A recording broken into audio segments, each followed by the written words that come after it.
The Modern Investor Guide, inspired by Benjamin Graham. Chapter 3: The Defensive and the Enterprising Investor. The essence of investment management is the management of risks, not the management of returns.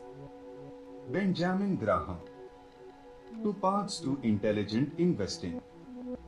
Every investor must begin by answering one fundamental question: what kind of investor am I, defensive or enterprising?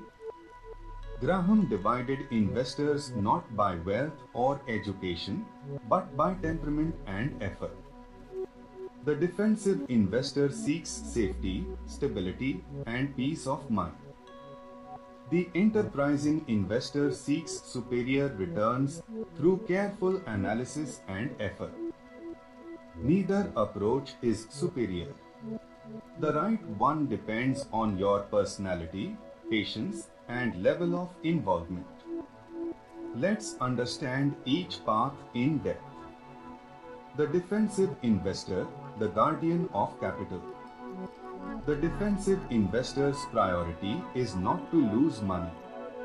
He values preservation over performance and prefers steady, predictable growth rather than excitement. In Graham's words, the chief aim of the defensive investor is to avoid serious mistakes or losses. Core traits: patient and disciplined. Prefers safety over speed. Has limited time or interest for deep analysis. Believes in systematic investing and diversification. Modern examples: a salaried professional investing monthly in index funds, ETFs, or blue-chip mutual funds. A retiree focusing on dividend-paying stocks and government bonds. An investor who reviews his portfolio only a few times a year. Ideal portfolio allocation. A defensive investor balances equity and debt intelligently. 50% in equities, index funds, diversified large-cap mutual funds, or direct ownership in fundamentally strong companies like Infosys, HDFC Bank, ITC, or TCS. 50% in fixed income, government bonds, PPF, fixed deposits, or high-grade debt funds. The exact ratio can shift between 25 to 75% equity depending on market conditions and personal risk tolerance. Behavioral strength. The defensive investor's greatest strength is emotional balance. He does not chase fads or panic in downturns. He believes that slow and steady is not just a proverb, it's a proven wealth strategy. The enterprising investor, the seeker of value. The enterprising investor is not satisfied with average returns.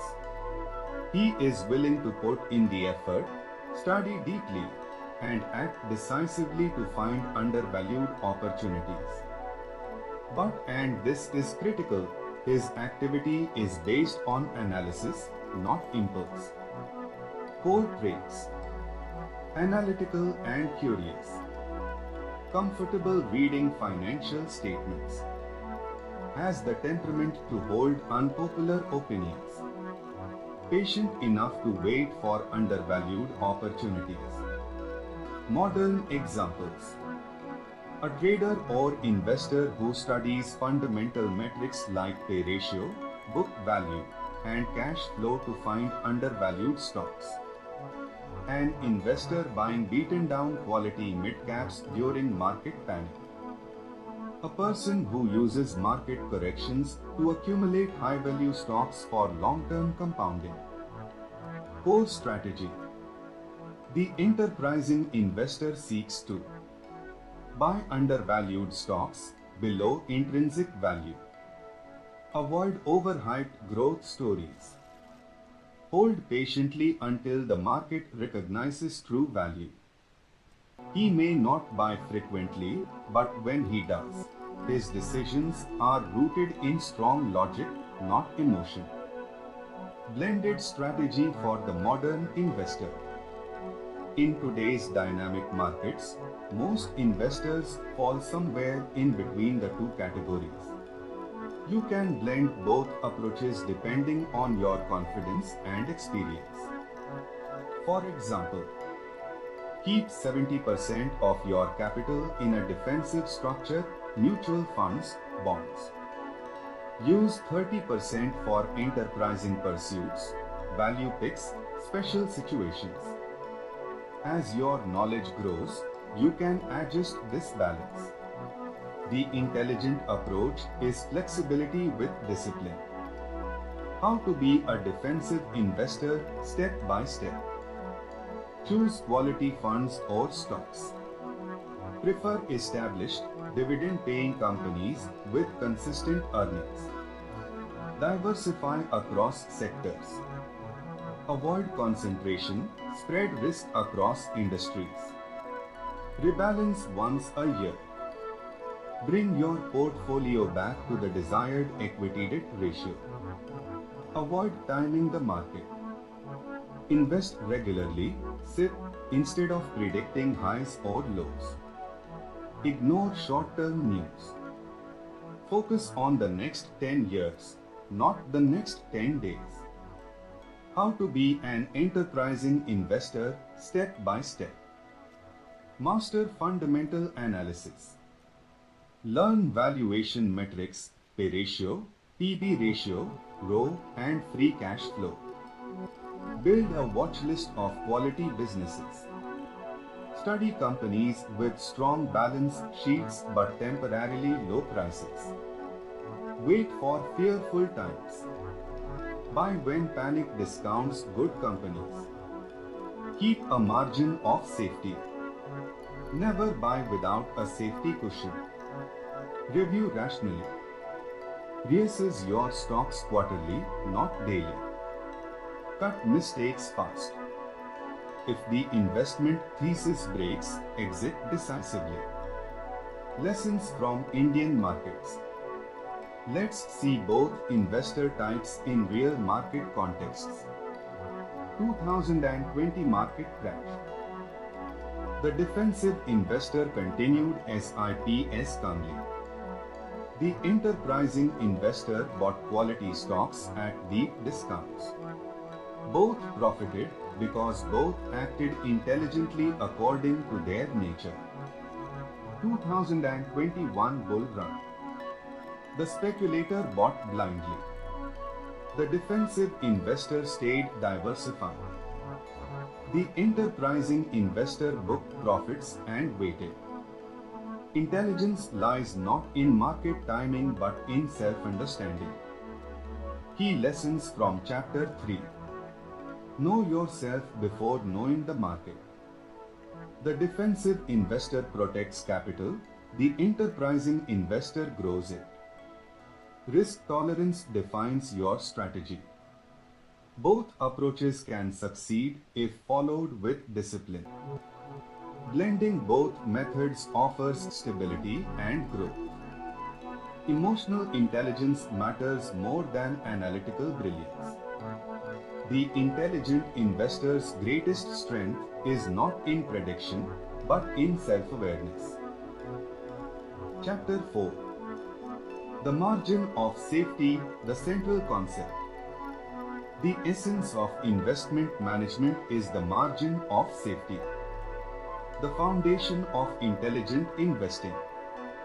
If you remember nothing else from this entire book, remember this: the margin of safety is the secret weapon of every intelligent investor. It is the invisible shield that protects your capital when things go wrong, and things will go wrong sooner or later. In simple terms, the margin of safety is the difference between a company's intrinsic value and the price you pay for it. It is the cushion between value and cost, the gap that allows for error, uncertainty, and human imperfection. Because even the best investor can misjudge the future, but with a margin of safety, the damage stays survivable. Understanding intrinsic value. Before we talk about the margin of safety, we must understand intrinsic value, the true worth of an asset based on its earnings, assets, and long-term prospects. Market price is temporary and emotional. Intrinsic value is stable and rational. For example, if a company consistently earns 10 rupee per share and has a solid track record, we can estimate its fair value, say 120 rupees. If the market is offering that share at 80 rupees, there's a 40 rupee margin of safety, a 33% discount to value. That difference between what it's worth and what you pay is the investor's best protection. Why the margin of safety matters? Because life and markets are unpredictable. Earnings can fall. Management can change. Regulations can shift. Prices can strike without warning. No analyst can perfectly forecast the future. The margin of safety recognizes this fact and provides a buffer for mistakes. It's not a method of making money faster, it's a method of not losing money easily. And that is the true mark of an intelligent investor. The margin of safety in everyday life. The concept isn't only for finance, it applies everywhere. Engineers build bridges that can bear far more weight than expected. Doctors prescribe slightly lower doses to stay within safe limits. Pilots keep extra fuel for unforeseen conditions. Why should investors act differently? A person who buys a 100 rupee company at 60 rupees is like an engineer designing a bridge to hold 10 tons but testing it for 15. If life surprises you, you still stand strong. How to create a margin of safety? Let's turn principle into practice. Here's how you build your safety net as an investor.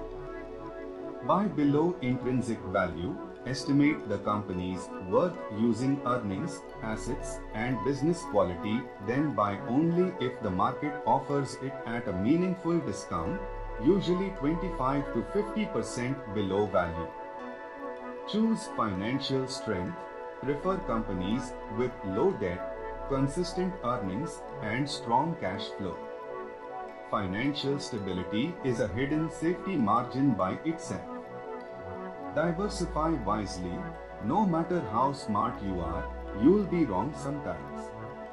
Diversification protects your portfolio from being destroyed by one bad decision. Avoid overpaying for growth. Paying too much for future promises eliminates your safety margin. A great company can be a bad investment if bought at an excessive price. Maintain emotional distance. When prices fall, fear grows. When prices rise, greed takes over. Your emotional margin, your calmness, is as vital as your numerical one. Margin of safety in Indian markets. Let's translate Graham's wisdom into modern Indian investing. Suppose you analyze a company, say Infosys Ltd. Its fair intrinsic value, based on earnings, cash flow, and growth, is 1,800 rupee per share. The market currently prices it at 1,400 rupees.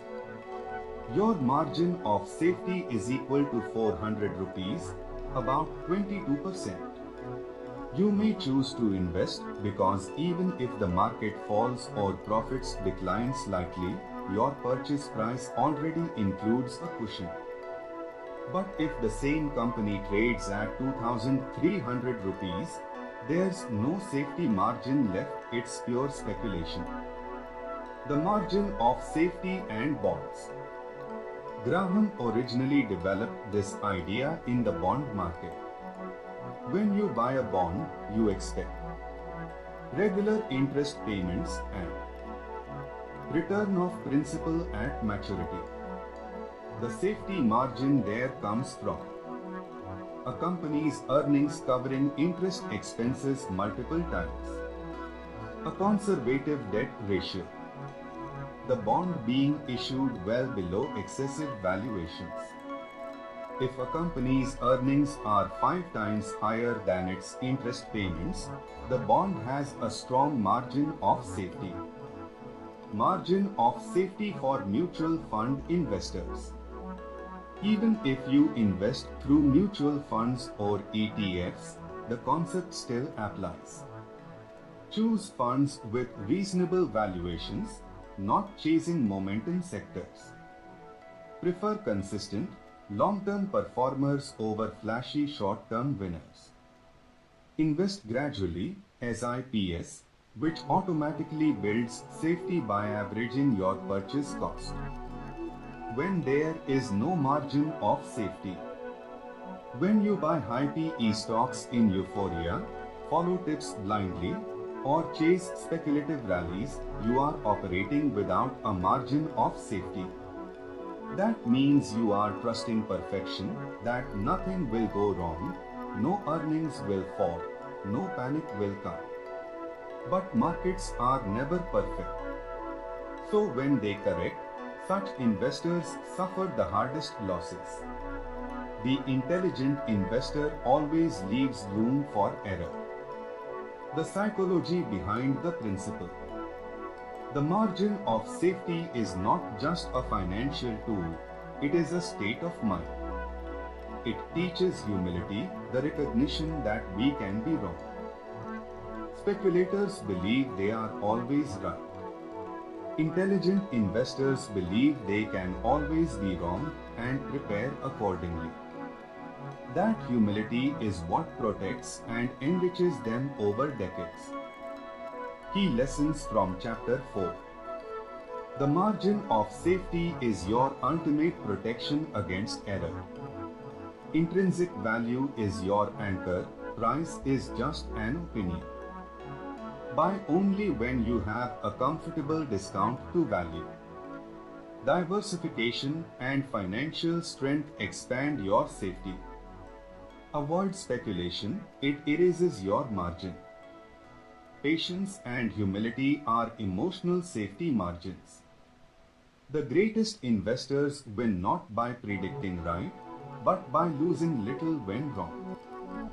The intelligent investor does not seek to be always right, only to be safe enough when he is wrong. Chapter 5. Understanding financial statements. Figures do not lie, but liars can figure. Why financial statements matter? If the stock market is a sea of emotion, financial statements are your compass and map. They tell you what a company owns, what it owes, what it earns, and how efficiently it turns effort into profit.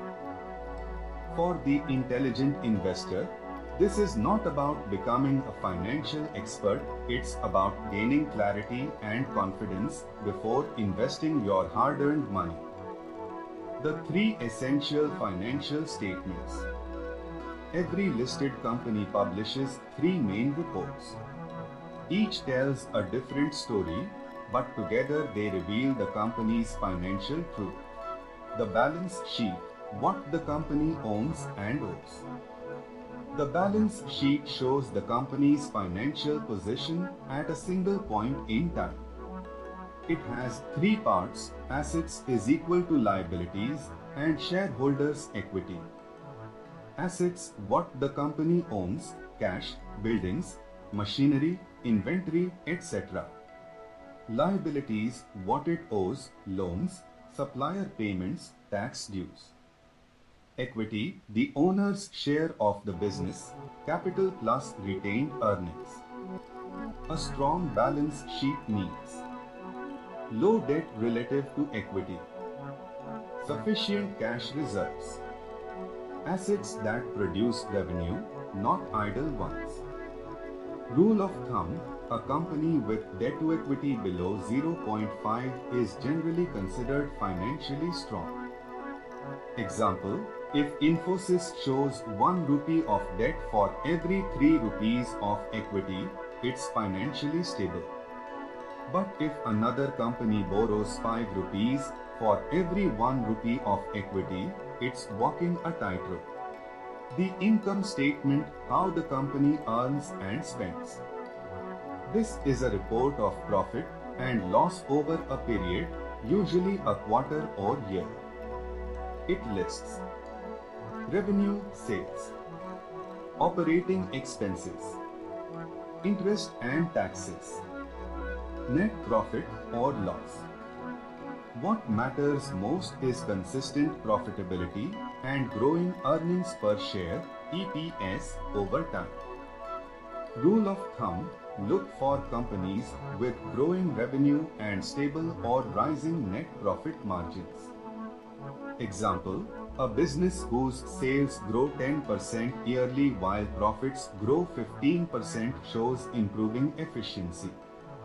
But if sales rise and profits fall, it may be losing control over costs. The cash flow statement, the reality behind the numbers. A company can show profits on paper but still run out of cash. The cash flow statement reveals the actual movement of money divided into 3 sections. Operating cash flow from business activities, the most important. Investing cash flow, money used in buying assets or investments. Financing cash flow, money raised or returned, loans, dividends, etc. A truly healthy company generates positive operating cash flow consistently. Rule of thumb, avoid companies with negative operating cash flow for multiple years, even if profits look good. The language of ratios, quick financial health indicators. Ratios convert complex financial data into simple, comparable indicators. Golden rule, ratios are signals, not verdicts. Always interpret them in context, comparing with industry peers and company history. Warning signs in financial reports. Benjamin Graham taught that most investment losses come from bad analysis or bad accounting. Here are red flags to watch for. Rapidly rising debt suggests the company is funding growth unsustainably. Falling cash flow with rising profits indicates creative accounting or aggressive revenue recognition. Frequent equity dilution, company keeps issuing new shares, your ownership keeps shrinking. Sudden changes in auditor or accounting policies, often a sign of internal trouble. Unusual one-time gains, inflated earnings not from core business operations. An intelligent investor learns to read between the lines, not just the numbers, but the intent behind them. Interpreting financial statements the intelligent way. The goal is not to find perfection, but to identify consistent, trustworthy businesses that create shareholder value. Here's a practical checklist before investing. Revenue growth, is it steady and sustainable? Profit margins, are they improving or shrinking? Debt levels, is the company borrowing sensibly? Cash flow, is it strong and positive? Return on equity, ROE, is management using capital efficiently? Dividends, is the company rewarding shareholders responsibly? If 4 out of 5 answers are positive, you are likely looking at a financially sound investment. Applying this knowledge in the Indian context. Let's apply these lessons practically. ITC Ltd, High cash flow, stable profits, consistent dividends, strong defensive stock. Tata Motors, historically volatile profits, high debt, riskier, more enterprising choice. HDFC Bank, consistent growth, excellent ROE, strong capital ratio, ideal for long-term investors. Zomato, rapid growth but thin profits and uncertain cash flows, speculative, no margin of safety yet. An intelligent investor reads numbers with patience, context, and skepticism, not excitement. The power of verification. Never rely solely on analyst reports or social media stock tips. Go to the source. Check company annual reports, available on NSE or BSE websites. Read the Management Discussion and Analysis (MD and A) section carefully. Verify numbers from at least 3 consecutive years, not just one. This habit alone separates an intelligent investor from the crowd. Key lessons from Chapter 5. Financial statements are your window into a company's real health. Balance sheets show strength, income statements show performance, cash flows show truth. Ratios simplify judgment but never replace reasoning. Beware of accounting manipulation and hidden debt. Read data in sequence, trends tell more than single numbers. Trust your analysis, not market noise. Intelligence in investing is the art of interpreting truth through numbers. The market may tell you stories. Financial statements tell you the truth if you care to read them. That's all for today. We've completed chapters 1 to 5 of the Modern Investor Guide, inspired by the timeless wisdom of Benjamin Graham. If you are enjoying this audiobook and finding value in these insights, don't forget to like this video, subscribe to the channel, and turn on the notification bell so you will be the first to know when the next chapters are released. Thank you for listening, and I'll see you soon with Chapter 6, where we continue exploring smart, disciplined investing for the modern world.